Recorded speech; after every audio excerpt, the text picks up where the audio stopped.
Here we are back on the couch with Cathy Hammond. Cathy, you're a clinical nurse specialist in wound care for Nurse Maud. Yes. And today you're talking about what? I'm talking about infection and how we can prevent infection, wound infection. A big topic because it's the type of thing that takes up a lot of time in general practice. Yeah. Chronic wound infections. Yeah, and some of the things that we need to really start thinking about is preventing, doing a lot more preventative work.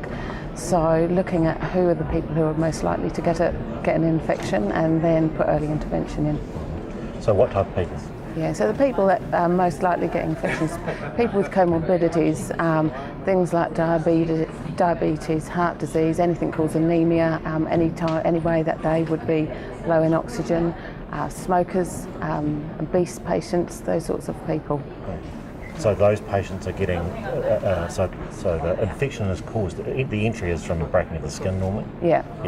And then as soon as there's a break in the skin, the bacteria that are sitting on the skin and around the area get in, and then if the conditions are not appropriate, so there's a lot of edema in particular, then those bacteria can just spread. So in the best case scenario where the skin breaks and it's treated quickly, that's the best thing. Yeah. Best scenario. But I think the stuff that you're dealing with is where things get worse very quickly.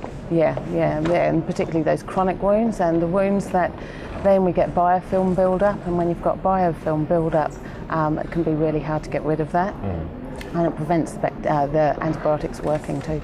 So the traditional treatment of daily dressings with irrigation of wounds, that's no longer the way that things are done? So generally we don't want to be treating them daily. Sometimes we have to if the infection is really quite bad, maybe just for a short time to just get control of the infection. But whereas quite recent, in recent years, or last 10, 15 years, we were just irrigating wounds. We're now getting in there and actually really debriding them thoroughly, or sometimes using a wet swab and to really try and sort of abrase that biofilm off. And then using an antimicrobial afterwards. So if we get rid of the biofilm or we disturb it, we can then put an antimicrobial which will kill the bacteria. And then the idea is to prevent that biofilm growing back, because biofilms can grow back in 24 to 36 hours. Okay.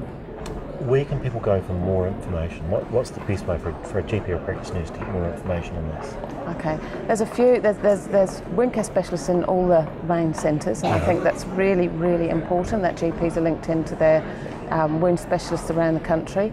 I know in the South Island we have health pathways, and we're writing up health pathways around wound care. Do they have videos on that? They're going to have a how-to? There will be. At the moment we haven't got that far, but yeah, we will do. Okay. Yeah. And where else can go? So health pathways, is there, I'm thinking of other things. Yeah, there's things like the Wound Care Society. So the Wound Care Society is a voluntary group and they put on a lot of education locally.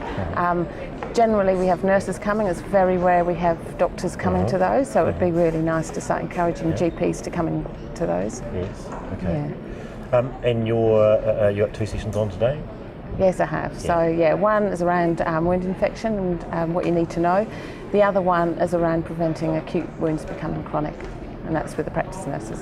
Great. Thank you very much. Okay, thank you.